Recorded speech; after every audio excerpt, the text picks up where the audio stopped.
Welcome back. അപ്പോൾ നമ്മൾ class 5ാം ക്ലാസ്സിലെ SCERT ടെക്സ്റ്റിന്റെ സയൻസിന്റെ 7ാമത്തെ ചാപ്റ്റർ ആയിരുന്നു ഡിസ്കസ് ചെയ്തുകൊണ്ടിരുന്നത്.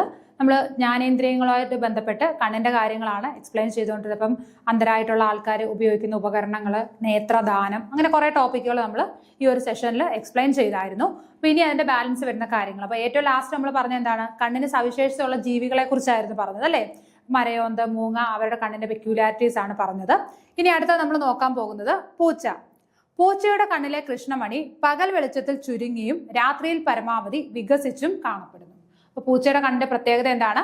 പകൽ വെളിച്ചത്തില് പൂച്ചയുടെ കണ്ണിന്റെ എന്താണ്, കൃഷ്ണമണി എന്ന് പറയുന്നത് എന്താണ്, ചുരുങ്ങിയായിരിക്കും ഇരിക്കുന്നത്. എന്നാൽ രാത്രിയിലാണെങ്കിലോ പരമാവധി വികസിച്ചു ആയിരിക്കും ഇരിക്കുന്നത്. നമ്മൾ ടി വിയിലൊക്കെ കാണുമ്പോൾ അറിയാം, നമ്മൾ പ്രേത സിനിമകളൊക്കെ കാണുമ്പോൾ ഇങ്ങനെ എന്താണ്, പൂച്ചയുടെ കണ്ണ് ഇങ്ങനെ വികസിച്ചു വരുന്ന ആ ഒരു കൃഷ്ണമണി ഇങ്ങനെ വികസിച്ചു വരുന്ന കാണാനായിട്ട് പറ്റും അല്ലേ. അപ്പോ പൂച്ചയുടെ കണ്ണിന്റെ പ്രത്യേകത എന്താണ്? പകൽ വെളിച്ചത്തിൽ കൃഷ്ണമണി ചുരുങ്ങിയിരിക്കും, എന്നാൽ രാത്രി ആവുമ്പോഴേക്കും ഇത് വികസിച്ച് വരും.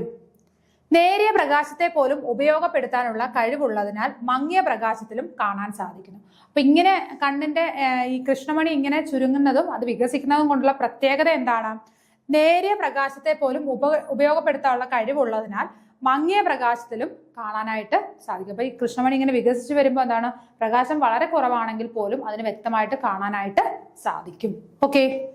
നിറങ്ങൾ തിരിച്ചറിയാൻ നായയുടെ കണ്ണുകളിൽ 2 ഇനം കോശങ്ങളേ ഉള്ളൂ. അതിനാൽ ഓറഞ്ച്, മഞ്ഞ, പച്ച നിറങ്ങളെ മഞ്ഞയായി കാണുന്നു. അപ്പൊ എന്താണ് അടുത്തത്, നമ്മൾ എന്താണ് ആരുടെ കാര്യം പറഞ്ഞത്? നായയുടെ കാര്യമാണ് പറയുന്നത്. അപ്പൊ നിറങ്ങൾ തിരിച്ചറിയാൻ നായയുടെ കണ്ണുകളിൽ 2 തരം കോശങ്ങളേ ഉള്ളൂ. ഓക്കെ. എത്ര തരം കോശങ്ങളുണ്ട്? 2 തരം കോശങ്ങളേ ഉള്ളൂ.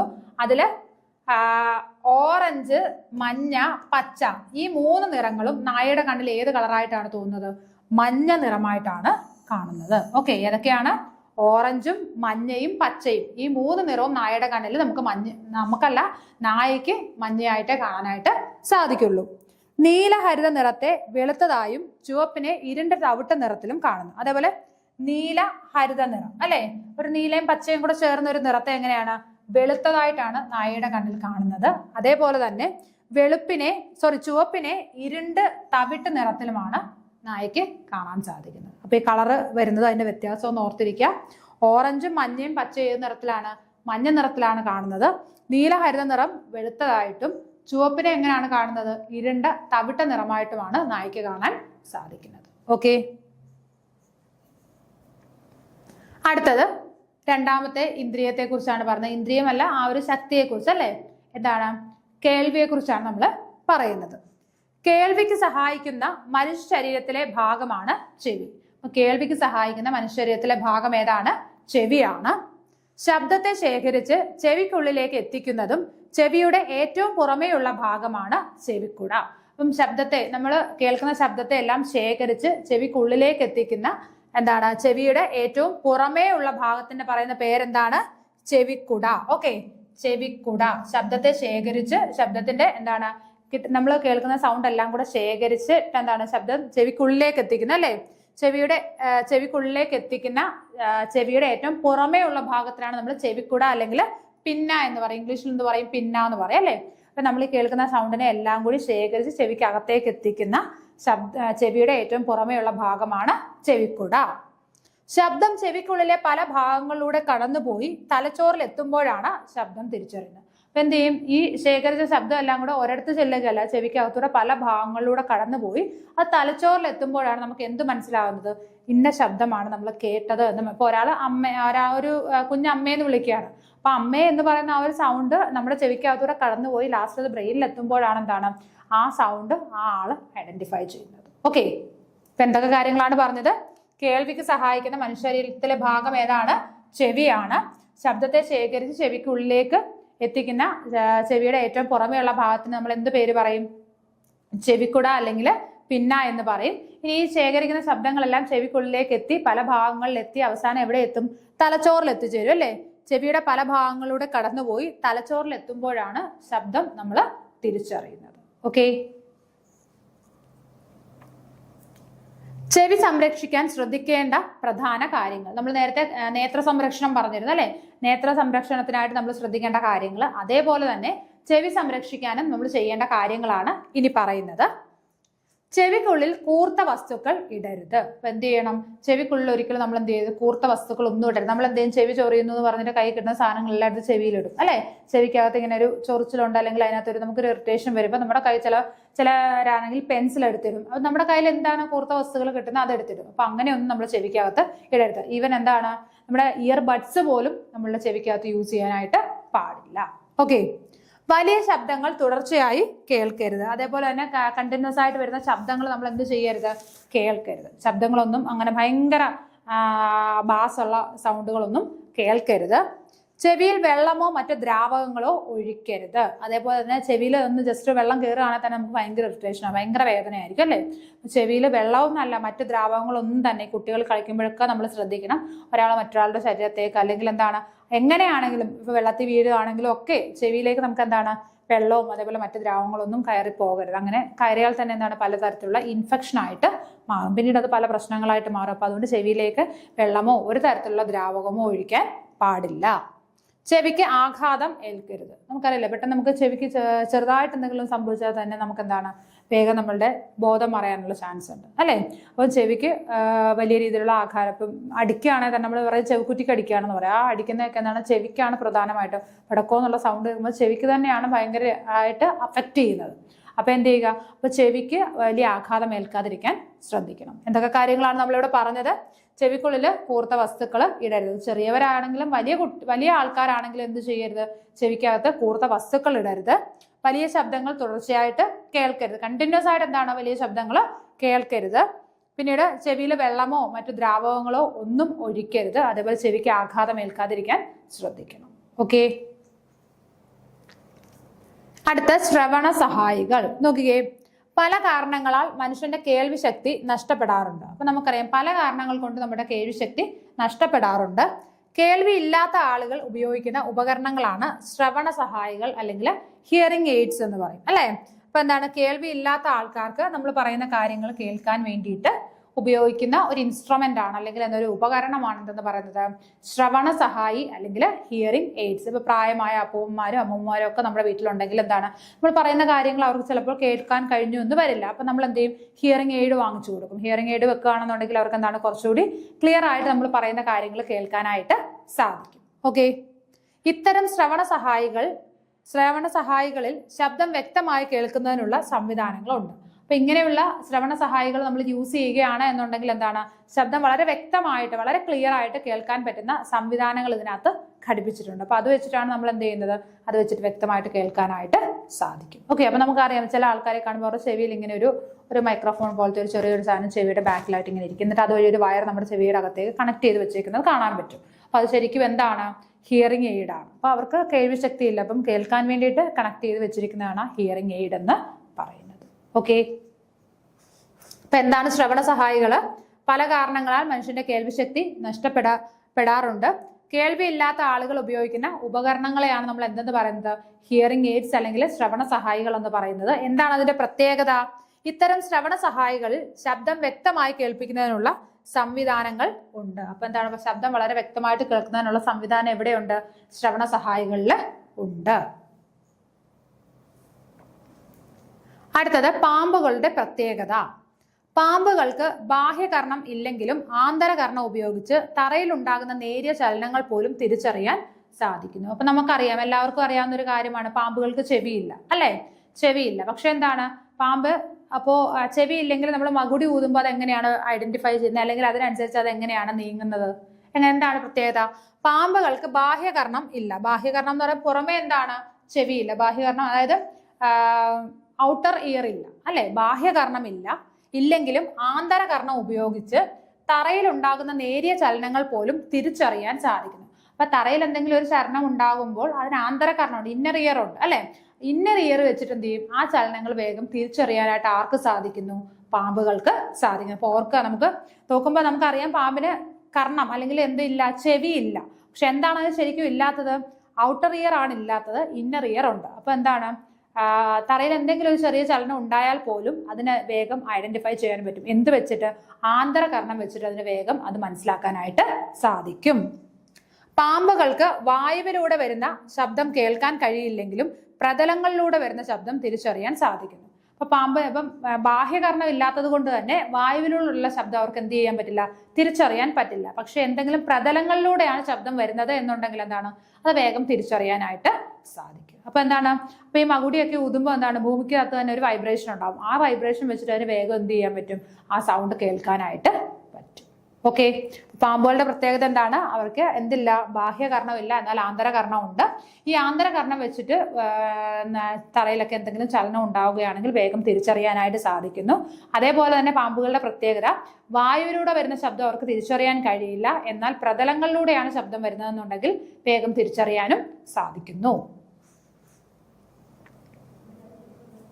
അടുത്തത് മണം അറിയാൻ. അപ്പൊ എന്താണ്, നമ്മൾ മൂന്നാമത്തെ ഇന്ദ്രിയത്തിലേക്ക് പോവുകയാണ്, നമ്മുടെ മൂക്ക്. ഓക്കെ, മണം അറിയാൻ സഹായിക്കുന്ന അവയവമാണ് മൂക്ക്. അത് നമുക്കറിയാം. നമ്മൾ മണത്ത് നോക്കുന്ന ഏത് വഴിയാണ്, അവിടെ മൂക്ക് വെച്ചിട്ടാണ് നമ്മൾ മണം തിരിച്ചറിയുന്നത്, അല്ലെ? മനുഷ്യനിൽ പൊതുവെ മറ്റു ജീവികളെ അപേക്ഷിച്ച് ഘ്രാണശക്തി കുറവാണ്. അപ്പൊ മനുഷ്യനിൽ എന്താണ്, പൊതുവെ മറ്റു ജീവികളെ അപേക്ഷിച്ച് ഘ്രാണശക്തി വളരെ കുറവാണ്. അതായത് മണം പിടിക്കാനുള്ള കഴിവ് ആർക്ക് കുറവാണ്, മനുഷ്യന് കുറവാണ്. നമ്മൾ ചിന്തിക്കുന്ന നമുക്ക് നല്ല ഘ്രാണശക്തി ഉണ്ട്, അതായത് അടുക്കളയിലെ മീൻ പൊരിച്ചു കഴിഞ്ഞാൽ വേഗം നമുക്ക് മണം വരും, അല്ലേ? നമുക്ക് ഘ്രാണശക്തി ഉണ്ട്, എങ്കിലും മറ്റു ചില ജീവികളെ അപേക്ഷിച്ച്, അതായത് സ്രാവ്, നായ അങ്ങനെയുള്ള ജീവികളെ അപേക്ഷിച്ച് നമുക്ക് ഘ്രാണശക്തി എന്താണ്, വളരെ കുറവാണ്. മണം പിടിക്കാനുള്ള കഴിവ് വളരെ കുറവാണ്.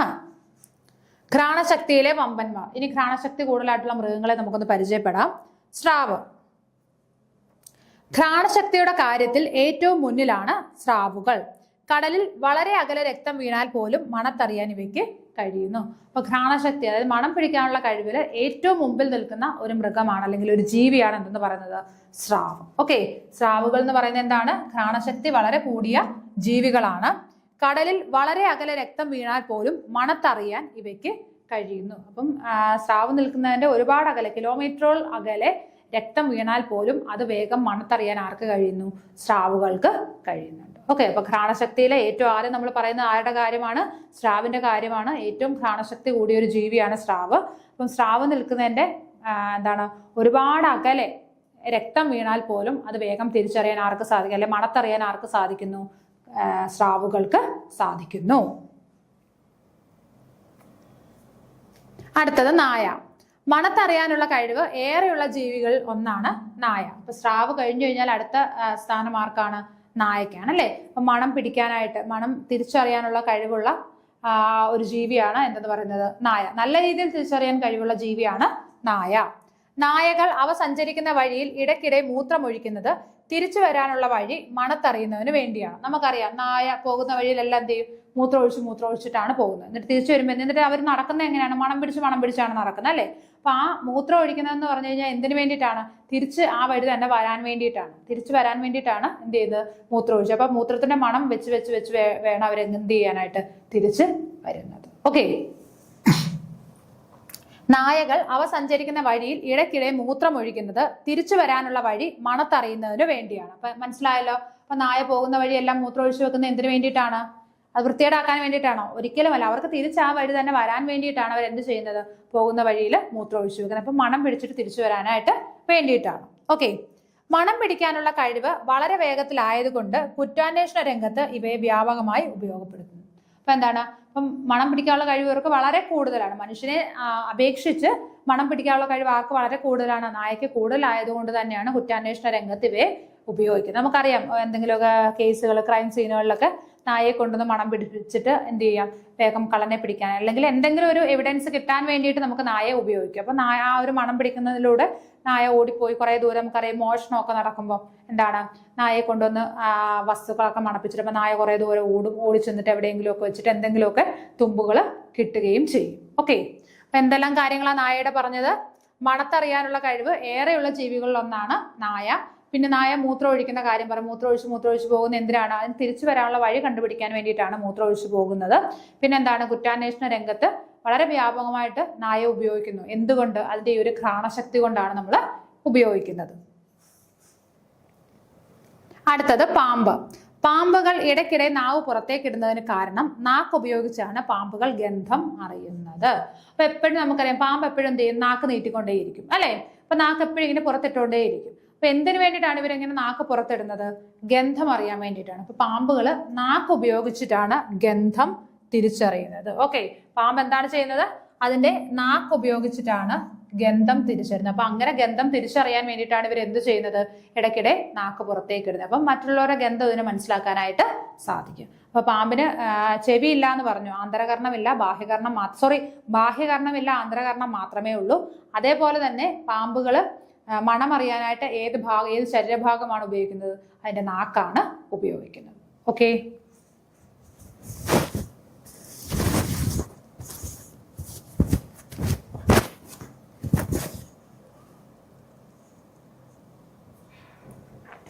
അടുത്തത് ഫിറമോണുകൾ. പല ജീവികളിലും അവയുടെ ശരീരത്തിൽ നിന്നും ഒരു മണമുള്ള വസ്തു പുറത്തേക്ക് വിടുന്നു. ഈ മണം മനസ്സിലാക്കി സ്വന്തം വർഗത്തിൽപ്പെട്ട മറ്റംഗങ്ങൾ എവിടെയാണെന്ന് അവ അറിയുന്നു. ഈ രാസവസ്തുക്കളെ ഫിറമോണുകൾ എന്ന് പറയുന്നു. ഓക്കെ, അപ്പൊ എന്താണ് ഫിറമോണുകൾ എന്ന് പറഞ്ഞു കഴിഞ്ഞാല്? പല ജീവികളും അവയുടെ ശരീരത്തിൽ നിന്നും ഒരു മണമുള്ള വസ്തു പുറത്തേക്ക് വിടുന്നു. അപ്പോൾ എന്താണ്? അവരുടെ ശരീരത്തിൽ നിന്ന് ഒരു മണമുള്ള വസ്തു പുറത്തേക്ക് വരുന്നുണ്ട് ചില ജീവികളുടെ. ഓക്കെ, ഈ മണം മനസ്സിലാക്കി സ്വന്തം വർഗത്തിൽപ്പെട്ട മറ്റംഗങ്ങൾ എവിടെയാണെന്ന് അവ അറിയുന്നു. അപ്പൊ എന്താണ്? അപ്പൊ ഇങ്ങനെ ഒരു മണം പുറത്തേക്ക് വരികയാണ് എന്നുണ്ടെങ്കിൽ എന്താണ്? മറ്റു ജീവികൾക്ക് കൂട്ടത്തിലുള്ളവർ എവിടെയാണെന്ന് വേഗം കണ്ടെത്താനായിട്ട് സാധിക്കും. അപ്പൊ ഇങ്ങനെയുള്ള രാസവസ്തുക്കളെയാണ് നമ്മൾ എന്ത് പേര് പറയുന്നത്? ഫിറമോണുകൾ എന്ന് പറയുന്നത്. എന്താണ്? അപ്പം ചില ജീവിവർഗത്തിൽപ്പെട്ട ജീവികളുടെ പ്രത്യേകതയാണ് അവയുടെ ശരീരത്തിൽ നിന്ന് ഒരു രാസവസ്തു പുറത്തേക്ക് വരും. നല്ല മണമുള്ളതായിരിക്കും. അപ്പൊ ഈ മണം നമുക്ക് അറിയാൻ കഴിയില്ല എങ്കിൽ എന്താണ്? അതിന്റെ കൂടെയുള്ള ജീവികൾക്ക്, അതായത് അതേ വർഗത്തിൽപ്പെട്ട ജീവികൾക്ക് ഈ മണം തിരിച്ചറിയാനും കൂട്ടത്തിലുള്ളവർ എവിടെയാണെന്ന് വേഗം കണ്ടെത്താനും സാധിക്കുന്നു. ഓക്കെ, ഫിറമോൺ പുറപ്പെടുവിക്കുന്നത് കൊണ്ടാണ് ഉറുമ്പുകൾ നിരനിരയായി സഞ്ചരിക്കുന്നത്. നമുക്കറിയാം ഉറുമ്പുകൾ എന്തുകൊണ്ടാണ് നിരനിരയായിട്ട് സഞ്ചരിക്കുന്നത്? ഒരാളുടെ ശരീരത്തിൽ നിന്നുള്ള ഫിറമോൺ വരുമ്പോൾ അതിന്റെ തൊട്ടുപുറേ അടുത്ത ആൾ വരും, അല്ലെ? അപ്പൊ കൂട്ടം തെറ്റിപ്പോകുന്ന ഉറുമ്പുകളാണെങ്കിലും എന്താണ്? വേഗം കൂട്ടത്തിലേക്ക് വരുന്നത് എന്തുകൊണ്ടാണ്? ഈ ഫിറമോണിന്റെ ഉൽപാദനം കൊണ്ടാണ്. ഓക്കെ, അപ്പൊ ചില ജീവിവർഗത്തിന്റെ മാത്രം പ്രത്യേകതകളാണ് ഈ ഫിറമോൺ എന്ന് പറയുന്നത്. അവരുടെ ശരീരത്തിൽ നിന്ന് എന്താണ്? ഒരു രാസവസ്തു പുറപ്പെടുവിക്കുന്നതിന് ഒരു പ്രത്യേകതരം ഗന്ധമുണ്ട്. അപ്പൊ ഈ ഗന്ധം വെച്ചിട്ട് എന്ത് ചെയ്യും? ഇതിന്റെ വർഗത്തിൽപ്പെട്ട മറ്റ് ജീവികൾക്കും ഇതിനെ ഫോളോ ചെയ്യാൻ, അല്ലെ ഏത് സ്ഥലത്താണ് ഇതെന്ന് മനസ്സിലാക്കാനായിട്ട് സാധിക്കുന്നു. അതുകൊണ്ട് തന്നെയാണ് ഉറുമ്പുകൾ ഇങ്ങനെ നിരനിരയായിട്ട് പോകുന്നത്. അപ്പൊ തൊട്ടു മുന്നിലുള്ള ഉറുമ്പ് ഫിറമോൺ എന്താണ് ഉൽപ്പാദിപ്പിക്കുന്നത് കൊണ്ട് അതിന്റെ മണം പിടിച്ചിട്ടാണ് പുറകെ അടുത്തടുത്ത ഉറുമ്പുകൾ പോകുന്നത്. ഓക്കെ, അടുത്തത് രുചി. രുചി അറിയാൻ നമ്മെ സഹായിക്കുന്ന അവയവം നാക്ക്. അറിയാം. ഓക്കെ, നമുക്ക് എല്ലാവർക്കും അറിയാവുന്ന കാര്യമാണ്. ഇപ്പൊ നമ്മൾ കണ്ണ് പറഞ്ഞു, ചെവി പറഞ്ഞു, പിന്നീട് മൂന്നാമത് ഏതാണ് പറഞ്ഞത്? കണ്ണ്, ചെവി, മൂക്ക് പറഞ്ഞു. ഇനി അടുത്ത നമ്മൾ പ്രധാനപ്പെട്ട മറ്റൊരു അവയവത്തിലേക്ക് പോവുകയാണ്, നാക്ക്. നമ്മുടെ രുചി അറിയാനായിട്ട് നമ്മൾ ഉപയോഗിക്കുന്ന നമ്മുടെ ശരീരഭാഗമാണെന്ന് പറയുന്നത് നാക്ക് എന്ന് പറയുന്നത്. ഭക്ഷണം ഉമിനീരിൽ അലിഞ്ഞ് നാക്കിലുള്ള രസമുകുളങ്ങളെ ഉത്തേജിപ്പിക്കുന്നു. അപ്പം ഭക്ഷണം ശരിക്കും എന്താണ് ചെയ്യുന്നത്? ഉമിനീരിൽ അലിഞ്ഞിട്ട് നമ്മുടെ നാക്കിലുള്ള രസമുകുളങ്ങളെ എന്ത് ചെയ്യുന്നു? ഉത്തേജിപ്പിക്കുന്നു, അല്ലെ? ഭക്ഷണം എന്ത് ചെയ്യും? ഉമിനീരിൽ ആദ്യം എന്ത് ചെയ്യും? അതിൽ അലിഞ്ഞു ചേർന്നിട്ട് നമ്മുടെ നാക്കിലുള്ള രസമുകുളങ്ങളെ ഉത്തേജിപ്പിക്കുന്നു. ഈ ഉത്തേജനം സന്ദേശങ്ങളായ നാഡികൾ വഴി തലച്ചോറിൽ എത്തുമ്പോഴാണ് നാം രുചി അറിയുന്നത്. അപ്പൊ എന്ത് ചെയ്യും? അപ്പൊ ഈ ഉത്തേജനം സന്ദേശങ്ങളായിട്ട് എന്തായാലും നാഡികളിൽ വഴി എവിടെ എത്തും? തലച്ചോറിലെത്തും. അങ്ങനെ തലച്ചോറിലെത്തുമ്പോഴാണ് നമ്മൾ എന്തറിയുന്നത്? രുചി എന്താണെന്ന് അറിയാം. നമുക്കറിയാം രുചി പലതരത്തിലുണ്ട്, അല്ലെ? എരിവുണ്ട്, പുളിയുണ്ട്, ഉപ്പുണ്ട്, മധുരമുണ്ട്, അല്ലെ? കയ്പുണ്ട്, ഇതെല്ലാം ഉണ്ട്. ഇതെല്ലാം എന്താണ്? പലതരം രുചികളാണ്. അപ്പൊ നാക്കിന്റെ ഏറ്റവും ടിപ്പിലുള്ള രുചി ഏതാണ്? മധുരമാണ്, അല്ലെ? ഏറ്റവും ആദ്യം അറിയുന്ന രുചി എന്ന് പറയുന്നത് മധുരമാണ്. അതിനുശേഷം ഈ രണ്ട് സൈഡിലായിട്ട്, നാക്കിന്റെ ടിപ്പിലാണ് മധുരം, ഈ രണ്ട് സൈഡിലായിട്ട് നമുക്ക് എന്തറിയാൻ പറ്റും? ഉപ്പ് അറിയാൻ പറ്റും. പിന്നീട് കുറച്ചുകൂടെ ബാക്കിലായിട്ട് രണ്ട് സൈഡിലും പുളി. ഏറ്റവും അങ്ങ് നടുക്ക് നമ്മൾ അണ്ണാക്കെന്ന് പറയാൻ പറ്റില്ല, അതിന്റെ കുറച്ച് ബാക്ക്, അതിന്റെ കുറച്ച് ഫ്രണ്ടിലായിട്ട് വരുന്ന ടേസ്റ്റ് എന്ന് പറയുന്നത് ഏതാണ്? കയ്പാണ്. ഓക്കെ, നമ്മൾ എന്തെങ്കിലും മധുരമുള്ള വസ്തുവാണെന്നുണ്ടെങ്കിൽ തുമ്പത്ത് വെച്ച് നോക്കി കഴിഞ്ഞാൽ നമുക്ക് മനസ്സിലാവും, അല്ലേ? പക്ഷെ നമ്മൾ ഉപ്പ് നോക്കാനായിട്ട് നമുക്ക് അങ്ങനെ വെച്ചാൽ മനസ്സിലാവും. ഉപ്പ് നോക്കാനായി നമ്മളത് വായിലേക്ക് ഇടും. നമ്മുടെ ഈ സൈഡിലൊക്കെ എത്തിയാൽ മാത്രമേ ഉപ്പ് നമുക്ക് ഐഡന്റിഫൈ ചെയ്യാനായിട്ട് പറ്റുള്ളൂ. കുറച്ചുകൂടെ ബാക്കിൽ സൈഡിലായിട്ടാണ് എന്താണ്? പുളി അറിയാൻ പറ്റുള്ളൂ. പിന്നെ നാക്കിന്റെ അങ്ങ് അണ്ണാക്ക് വരെ പോകണ്ട, അതിന് കുറച്ച് മുമ്പിലായിട്ടുള്ള ഭാഗത്താണ് നമ്മൾ കയ്പ് അറിയുന്നത്. നമ്മൾ എന്തെങ്കിലും സാധനം വായി വെച്ച് ചവച്ച് കഴിഞ്ഞാൽ നമുക്ക് ആദ്യം അതിന്റെ കയ്പ്, അതങ്ങോട്ട് ഇറക്കാൻ തുടക്കുമ്പോഴാണ് കയ്പ് മനസ്സിലാക്കുന്നത്, അല്ലേ? അപ്പൊ അത് കുറച്ച് ബാക്കിലാണ് അതിനുള്ള ടേസ്റ്റ് ബഡ്സ് ഉള്ളത്. അതുകൊണ്ടാണ് നമ്മൾ അന്നേരം ആ പുളി എന്ന് പറയുന്ന ആ ഒരു ടേസ്റ്റ് നമ്മൾ ഐഡന്റിഫൈ ചെയ്യുന്നത്. ഓക്കെ, അപ്പൊ നോക്കിയേ, രുചി അറിയാനായിട്ട് നമ്മളെ സഹായിക്കുന്ന അവയവമാണ് നാക്ക്. ഭക്ഷണം ഉമിനീരിൽ അലിഞ്ഞ് നാക്കിലുള്ള രസമുകുളങ്ങളെ ഉത്തേജിപ്പിക്കുന്നു. അപ്പൊ എന്ത് ചെയ്യും? ഭക്ഷണം ആദ്യം ഉമിനീരിൽ അലിഞ്ഞു ചേരും, അത് എന്നിട്ടാണ് നമ്മുടെ രസമുകുളങ്ങളെ, ടേസ്റ്റ് ബഡ്സ് ഉത്തേജിക്കും. ഓക്കെ, ഈ ഉത്തേജനം സന്ദേശങ്ങളായി നാഡികൾ വഴി തലച്ചോറിൽ എത്തുമ്പോഴാണ് നാം രുചി അറിയുന്നത്. അപ്പൊ ഇങ്ങനെ ടേസ്റ്റ് ബഡ്സുകൾ ഉത്തേജിച്ചു കഴിഞ്ഞു കഴിഞ്ഞാൽ എന്ത് ചെയ്യും? ആ ഒരു സന്ദേശം നാഡികൾ വഴി എവിടെ എത്തും? തലച്ചോറിൽ എത്തുമ്പോഴാണ് അതിന്റെ ടേസ്റ്റ് എന്താണെന്ന് നമ്മൾ ഐഡന്റിഫൈ ചെയ്തത്. ഉപ്പാണോ പുളിയാണോ മധുരമാണോ എന്ന് നമ്മൾ വേഗം തിരിച്ചറിയുന്നത്. ഓക്കെ, ആഹാരത്തിലെ ഉപ്പ്, പുളി, മധുരം, കയ്പ് എന്നിവ അറിയുന്നത് നാവിലെ രസമുകുളങ്ങളുടെ സഹായത്തിലാണ്. അപ്പൊ ആഹാരത്തിലെ ഈ പലതരത്തിലുള്ള എന്താണ് പറയുന്നത് ടേസ്റ്റുകൾ, അതായത് ഉപ്പ്, എരിവ് ഇതിനകത്ത് വരുന്നില്ല, മധുരം, ഉപ്പ്, പുളി, കയ്പ്, ഇതെല്ലാം നമ്മൾ ഐഡന്റിഫൈ ചെയ്യുന്നത് എങ്ങനെയാണ്? നമ്മുടെ ഈ ടേസ്റ്റ് ബഡ്സ് ഉപയോഗിച്ചിട്ടാണ്, അല്ലെ? രസമുകുളങ്ങൾ വഴിയാണ് നമ്മൾ എന്ത് ചെയ്യുന്നത്? നമ്മുടെ എന്താണ് ഈ പറയുന്ന പലതരത്തിലുള്ള ടേസ്റ്റുകൾ നമ്മൾ ഐഡന്റിഫൈ ചെയ്യുന്നത്. അത് ഞാൻ നേരത്തെ പറഞ്ഞത് ഓർക്കുക. മധുരം എന്ന് പറയുന്ന ആ ഒരു ടിപ്പിലാണ്, ഉപ്പ് രണ്ട് സൈഡിൽ കുറച്ചുകൂടെ ബാക്കിലായിട്ട്, പുളി ഏറ്റവും എൻഡിലായിട്ടാണ് എന്ത് വരുന്നത്? കയ്പ് നമ്മൾ അറിയുന്നത്. ഓക്കെ, അപ്പൊ മുകുളങ്ങളുടെ കാര്യം ഓർക്കുക. ടേസ്റ്റ് ബഡ്സ് വഴിയാണ് ഓരോ ടേസ്റ്റ് നമ്മൾ ഐഡന്റിഫൈ ചെയ്യുന്നത്. ഓക്കെ, അടുത്തത് സ്പർശനം. സ്പർശനം അറിയുന്നത് ത്വക്ക് മുഖേനയാണ്. സ്പർശനം നമുക്കറിയാം, നമ്മളുടെ സ്കിന്ന് വഴിയാണ് നമ്മൾ എപ്പോഴും എന്താ അറിയുന്നത്? സ്പർശനം, അല്ലെ? ടച്ച് എന്ന് പറയുന്ന ഒരു ഫീൽ നമ്മൾ അറിയുന്നത് എപ്പോഴും നമ്മുടെ സ്കിന്ന് വഴിയാണ്, അല്ലെ? സ്പർശനത്തിലൂടെ നാം തിരിച്ചറിയുന്നത് പ്രധാനമായും ചൂട്, മിനുസം, മാർദ്ദവം, വലുപ്പം, വേദന, ആകൃതി. അപ്പൊ സ്പർശനത്തിലൂടെ വേഗം തിരിച്ചറിയാൻ പറ്റുന്ന എന്തെല്ലാം കാര്യങ്ങളാണ്? ചൂടറിയാൻ പറ്റും, അല്ലെ? വേഗം നമുക്ക് അറിയാൻ പറ്റും ചൂടോത്താണോ തണുപ്പാണോ എന്ന് സ്പർശിച്ച് നോക്കുമ്പോൾ നമുക്ക് മനസ്സിലാവും. അതേപോലെ മിനുസം, ഹാർഡാണോ സോഫ്റ്റ് ആണോ എന്ന് മനസ്സിലാവാം. മാർദ്ദവം മനസ്സിലാക്കാം. വലുപ്പം, അല്ലെ? ചെറുതാണോ വലുതാണോ എന്നൊക്കെ മനസ്സിലാക്കാം. ആരെങ്കിലും നമ്മളെ ഒന്ന് പിച്ചി കഴിഞ്ഞാൽ വേദന എടുക്കും, അതും സ്പർശനത്തിലൂടെയാണ്. അതുപോലെ ആകൃതി, ഇതെല്ലാം നമുക്ക് എങ്ങനെയാണ്? സ്പർശനത്തിലൂടെ മനസ്സിലാക്കാൻ കഴിയുന്നതാണ്, അല്ലെ? അപ്പൊ ഇതെല്ലാം നമ്മൾ മനസ്സിലാക്കുന്നത് എങ്ങനെയാണ്? സ്പർശനത്തിലൂടെയാണ്. സ്പർശനം നടക്കുന്ന ഏത് വഴിയാണ്? ത്വക്ക് വഴിയാണ്, തൊലി വഴിയാണ് നടക്കുന്നത്. സ്പർശനം അറിയാൻ ത്വക്കിന് കഴിവില്ലായിരുന്നെങ്കിൽ ശരീരത്തിൽ മുറിവുകളും ക്ഷതങ്ങളും നമുക്ക് അറിയാൻ സാധിക്കില്ല. ഇപ്പൊ നമ്മുടെ ശരീരത്തിൽ എന്തെങ്കിലും ഒരു മുറിവോ ഒരു ക്ഷതമോ ഉണ്ടായി കഴിഞ്ഞാൽ നമുക്ക് എന്താണ്? ഈ സ്കിന്നില്ല, അല്ലെങ്കിൽ നമുക്ക് സ്പർശനം അറിയും, സ്കിന്നില്ല എന്നുണ്ടെങ്കിൽ നമുക്ക് ഒരിക്കലും എന്താണ്? ഇതൊന്നും അറിയാനായിട്ട് സാധിക്കില്ല. സ്പർശനം അറിയാൻ ത്വക്കിന് കഴിവില്ലായിരുന്നെങ്കിൽ, അല്ലെ? സ്കിന്നിന് നമ്മൾ ഈ ടച്ച് ചെയ്യുന്നത്, അല്ലെങ്കിൽ ആ ഒരു കഴിവില്ലായിരുന്നു എങ്കിൽ നമുക്ക് ഒരിക്കലും നമ്മുടെ ശരീരത്തിൽ ഒരു മുറിവുണ്ടാവുകയാണെങ്കിലോ, അല്ലെങ്കിൽ എന്താണ് ഒരു ക്ഷതം എന്തെങ്കിലും ആരെല്ലാം അടിക്കുകയാണെങ്കിലോ പോലും ഒന്നും നമുക്ക് തിരിച്ചറിയാനായിട്ട് സാധിക്കില്ലായിരിക്കും. ഓക്കെ, ത്വക്ക് നമ്മുടെ ശരീരത്തെ മുഴുവൻ പൊതിഞ്ഞിരിക്കുന്നു. എന്നാൽ സ്പർശന ശക്തി ശരീരത്തിന്റെ എല്ലാ ഭാഗത്തും ഒരുപോലെ അല്ല. അപ്പൊ ത്വക്ക് എന്ന് പറയുന്നത് എന്താണ്? നമ്മുടെ ശരീരത്തെ മുഴുവൻ പൊതിഞ്ഞിരിക്കുകയാണ്, അല്ലെ? എന്നാൽ സ്പർശന ശക്തി ശരീരത്തിന്റെ എല്ലാ ഭാഗത്തും ഒരേപോലെയല്ല. നമുക്കറിയാം നമ്മുടെ ശരീരം മുഴുവൻ സ്കിന്നുണ്ട്, പക്ഷെ നമ്മുടെ ശരീരത്തെ എല്ലായിടത്തും സ്പർശിച്ചു കഴിഞ്ഞാൽ നമുക്ക് ഒരേപോലെ അല്ല ഫീൽ ചെയ്യുന്നത്, അല്ലെ? ചിലർ സ്പർശം നമ്മൾ വേഗം നമ്മൾ തിരിഞ്ഞു നോക്കും, ചിലയിടത്താണെങ്കിൽ ചിലപ്പോൾ നമ്മൾ അറിയുകയില്ല, അല്ലെ? അപ്പൊ നമ്മുടെ സ്പർശന ശേഷി ശരീരത്തിന്റെ ഓരോ ഭാഗത്തും വ്യത്യസ്തമാണ്. നമ്മുടെ ശരീരം മുഴുവൻ ഉണ്ട് ത്വക്ക്, പക്ഷെ എങ്കിൽ പോലും സ്പർശന ശേഷി പല ഭാഗത്തും പല തരത്തിലാണ്, അല്ലെ? അതിന് ഏറ്റക്കുറച്ചിലുകൾ ഉണ്ട്. ഇപ്പൊ എന്തെല്ലാം കാര്യങ്ങൾ ഇവിടെ പറഞ്ഞു? സ്പർശനം അറിയുന്നതെന്ന് പറയുന്നത് ഇതുവഴിയാണ്, നമുക്ക് ത്വക്ക് മുഖേനയാണ് നമ്മൾ സ്പർശനം അറിയുന്നത്. സ്പർശനത്തിലൂടെ പ്രധാനമായിട്ട് അറിയുന്നത് എന്തൊക്കെയാണ്? ചൂട്, തണുപ്പ്, മിനുസം, മാർദ്ദവം, പിന്നീട് എന്തൊക്കെയാണ്? വേദന, ആകൃതി, വലുപ്പം, ഇതെല്ലാം നമ്മൾ അറിയുന്നത് ഇതുവഴിയാണ്, സ്പർശനം വഴിയാണ് തിരിച്ചറിയുന്നത്. ഇനി സ്പർശനം അറിയാനായിട്ട് ത്വക്കിന് കഴിവില്ലായിരുന്നു എന്നുണ്ടെങ്കിൽ എന്താണ് സംഭവിക്കുന്നത്? നമുക്ക് നമ്മുടെ ശരീരത്തിൽ ഉണ്ടാകുന്ന മുറിവുകളോ ക്ഷതങ്ങളോ ഒന്നും തിരിച്ചറിയാനായിട്ട് കഴിയില്ലായിരുന്നു. പിന്നീട് ത്വക്ക് നമ്മുടെ ശരീരം മുഴുവൻ ത്വക്കുണ്ട് എങ്കിൽ പോലും എന്താണ്? സ്പർശനശേഷി ശരീരത്തിന്റെ പല ഭാഗത്തും പല തരത്തിലാണ് ഉള്ളത്. ഓക്കെ,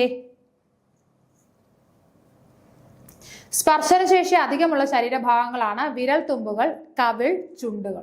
അപ്പൊ സ്പർശനശേഷി കൂടിയ ശരീരഭാഗങ്ങൾ ഏതൊക്കെയാണ്?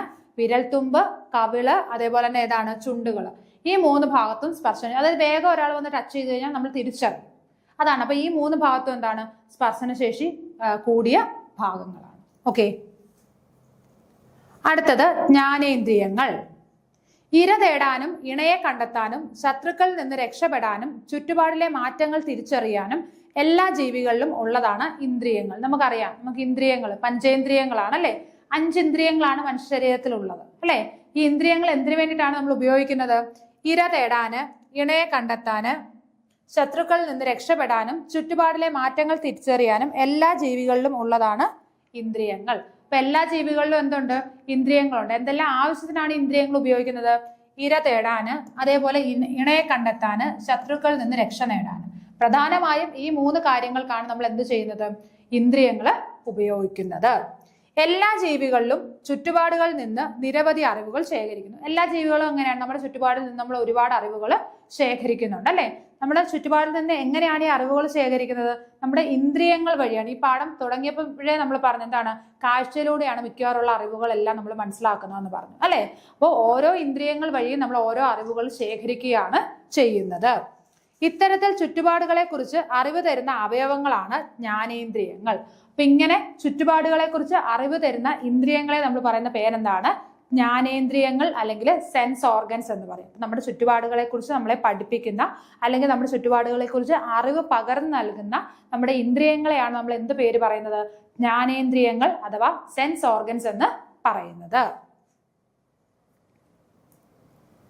പ്രധാനമായും 5 ഇന്ദ്രിയങ്ങളാണ് ഉള്ളത്. കണ്ണ്, ചെവി, മൂക്ക്, നാക്ക്, ത്വക്ക് അല്ലെ? നമ്മൾ ഓരോന്നും വ്യക്തമായിട്ട് പഠിച്ചു കഴിഞ്ഞു. ഓരോ ഇന്ദ്രിയവും അതിന്റെ ഇമ്പോർട്ടൻസ് എന്താണ്, അത് നമ്മൾ ശ്രദ്ധിക്കേണ്ട കാര്യങ്ങൾ എന്തൊക്കെയാണ് എന്ന് വ്യക്തമായിട്ട് നമ്മൾ പഠിച്ചു. അപ്പൊ നമുക്ക് എത്ര ഇന്ദ്രിയങ്ങളുണ്ട്? 5 ഇന്ദ്രിയങ്ങളുണ്ട്. ഏതൊക്കെയാണ്? കണ്ണ്, മൂക്ക്, ചെവി, നാക്ക്, ത്വക്ക്. 5 ഇന്ദ്രിയങ്ങളാണ് ഉള്ളത്. ജ്ഞാനേന്ദ്രിയങ്ങളാണ്, സെൻസ് ഓർഗൻസ്. ഇനി അടുത്തത് സ്നെല്ലൻ ചാർട്ട്. എന്താണ് സ്നെല്ലൻ ചാർട്ട്? നോക്കിക്കേ. കാഴ്ചശക്തി പ്രാഥമികമായി അളക്കുന്നതിനുള്ള ഉപകരണം. അപ്പൊ പ്രാഥമികമായിട്ട് നമ്മുടെ കാഴ്ചശക്തി അളക്കാനായിട്ട് നമ്മൾ ഉപയോഗിക്കുന്ന ഒരു ഉപകരണത്തിനെയാണ് സ്നെല്ലൻ ചാർട്ട് എന്ന് പറയുന്നത്. വേഗം മനസ്സിലാക്കാനായിട്ട്, അതായത് നമ്മൾ നമ്മുടെ കാഴ്ചശക്തി അളക്കാനായിട്ട്, അതിലെ കാഴ്ചശക്തി ടെസ്റ്റ് ചെയ്യാനായിട്ട് നമ്മൾ എവിടെയെങ്കിലും പോയിട്ടുണ്ടെങ്കിൽ നമുക്ക് വേഗം മനസ്സിലാവും. അതായത് തലവേദന ആയിട്ടൊരു ഒരു കണ്ണ് ഡോക്ടറെ കാണാൻ പോയിട്ടുണ്ടെങ്കിൽ അവിടെ നമുക്ക് കാണാൻ പറ്റും ഒരു ചാർട്ടിനകത്ത് കുറെ അക്ഷരങ്ങൾ ആദ്യം കുറെ വലുപ്പത്തിലായിരിക്കും, പിന്നെ വലുപ്പം കുറഞ്ഞു വരും. അക്ഷരങ്ങളും ആൽഫബറ്റ്സും കാണും, നമ്പേഴ്സും കാണും അല്ലേ? അങ്ങനെ എഴുതി വെച്ചതിനെയാണ് നമ്മൾ എന്തെന്ന് പറയുന്നത്? സ്നെല്ലൻ ചാർട്ട് എന്ന് പറയുന്നത്. അപ്പൊ എന്താണ് സ്നെല്ലൻ ചാർട്ടിന്റെ ഉപയോഗം എന്ന് പറയുന്നത്? കാഴ്ചശക്തി പ്രാഥമികമായിട്ട് അളക്കാനുള്ള ഉപകരണത്തിനെയാണ് എന്തെന്ന് പറയുന്നത്? സ്നെല്ലൻ ചാർട്ട് എന്ന് പറയുന്നത്. സ്നെല്ലൻ ചാർട്ടിൽ അക്ഷരങ്ങളും അക്കങ്ങളും ചിഹ്നങ്ങളും വ്യത്യസ്ത വലുപ്പത്തിൽ 7 വരികളിലായി രേഖപ്പെടുത്തിയിരിക്കുന്നു. അപ്പൊ എന്തൊക്കെയുണ്ട് സ്നെല്ലൻ ചാർട്ടില്? അക്ഷരങ്ങളുണ്ട്, അക്കങ്ങളുണ്ട്, അതേപോലെ തന്നെ ചിഹ്നങ്ങളുണ്ട് അല്ലെ? അക്ഷരങ്ങളും അക്കങ്ങളും ചിഹ്നങ്ങളും വ്യത്യസ്ത വലുപ്പത്തിൽ 7 വരികളിലായിട്ടാണ് കൊടുക്കുന്നത്. 7 വരിയായിട്ട് വ്യത്യസ്ത വലുപ്പത്തിലാണ് കൊടുക്കുന്നത്. ഓക്കെ, സ്നെല്ലൻ ചാർട്ടിനകത്ത് അക്ഷരങ്ങളുണ്ട്, അക്കങ്ങളുണ്ട്, ചിഹ്നങ്ങളുണ്ട്. ഇത് 3ഉം വ്യത്യസ്ത വരികളിൽ വ്യത്യസ്ത വലുപ്പത്തിൽ 7 വരികളിലായിട്ട് കൊടുക്കുന്നു. ഇതിനെയാണ് സ്നെല്ലൻ ചാർട്ട് എന്ന് പറയുന്നത്. എന്തിനാണ് സ്നെല്ലൻ ചാർട്ട് ഉപയോഗിക്കുന്നത്? പ്രാഥമികമായിട്ട് നമുക്ക് എത്ര കാഴ്ചശക്തി ഉണ്ട് എന്ന് മനസ്സിലാക്കാൻ വേണ്ടിയിട്ടാണ് സ്നെല്ലൻ ചാർട്ട് ഉപയോഗിക്കുന്നത്. മുകളിൽ നിന്ന് താഴോട്ട് എത്ര വരികൾ ശരിയായി വായിക്കാൻ കഴിയുന്നുണ്ട് എന്ന് പരിശോധിച്ചാണ് കാഴ്ചശക്തി പ്രാഥമികമായി അളക്കുന്നത്. അപ്പൊ മുകളിൽ നിന്ന് താഴോട്ട് നമുക്ക് എത്ര വരികൾ വായിക്കാൻ പറ്റും? 7 വരികൾ ഉണ്ടെന്ന് പറഞ്ഞല്ലേ? അപ്പൊ എത്ര വരികൾ വായിക്കാൻ പറ്റും എന്നതിനെ അടിസ്ഥാനമാക്കിയാണ് നമ്മൾ നമ്മുടെ കാഴ്ചശക്തി പരിശോധിക്കുന്നത്. ഓക്കെ, മുകളിൽ നിന്ന് താഴോട്ട് എത്ര വരികൾ ശരിയായി വായിക്കാൻ കഴിയുന്നുണ്ട് എന്ന് പരിശോധിച്ചാണ് കാഴ്ചശക്തി പ്രാഥമികമായിട്ട് അളക്കുന്നത്. സ്നെല്ലൻ ചാർട്ട് വായിക്കാനുള്ള അകലം 6 മീറ്റർ. അതുകൂടി ഒന്ന് ഓർത്തിരിക്കണം. സ്നെല്ലൻ ചാർട്ട് വായിക്കാൻ നമ്മൾ 6 മീറ്റർ അകലത്തിൽ നിന്നാണ്, അല്ലെ 6 മീറ്റർ ഡിസ്റ്റൻസിൽ നിന്നിട്ടാണ് സ്നെല്ലൻ ചാർട്ട് വായിക്കുന്നത്. അപ്പൊ എത്ര വരികൾ നമുക്ക് വ്യക്തമായിട്ട് വായിക്കാൻ കഴിയും എന്നതിനെ അടിസ്ഥാനമാക്കിയാണ് നമ്മുടെ കാഴ്ചശക്തി നമ്മൾ അളക്കുന്നത്. ഓക്കെ, അപ്പൊ ഇത്രയും കാര്യങ്ങളാണ് നമുക്ക് ഈ ഒരു ക്ലാസ്സിൽ ഡിസ്കസ് ചെയ്യാനായിട്ടുള്ളത്. നമ്മുടെ ഇന്ദ്രിയങ്ങളെ കുറിച്ച് 5 ഇന്ദ്രിയങ്ങളെ കുറിച്ചും വ്യക്തമായിട്ട് ഈ ക്ലാസ്സിൽ പറഞ്ഞിട്ടുണ്ട്. ഇത്രയും കാര്യങ്ങൾ എല്ലാവർക്കും ക്ലിയർ ആയി എന്ന് വിശ്വസിക്കുന്നു. അപ്പോൾ മറ്റൊരു വീഡിയോയിൽ വീണ്ടും കാണാം. Okay, thank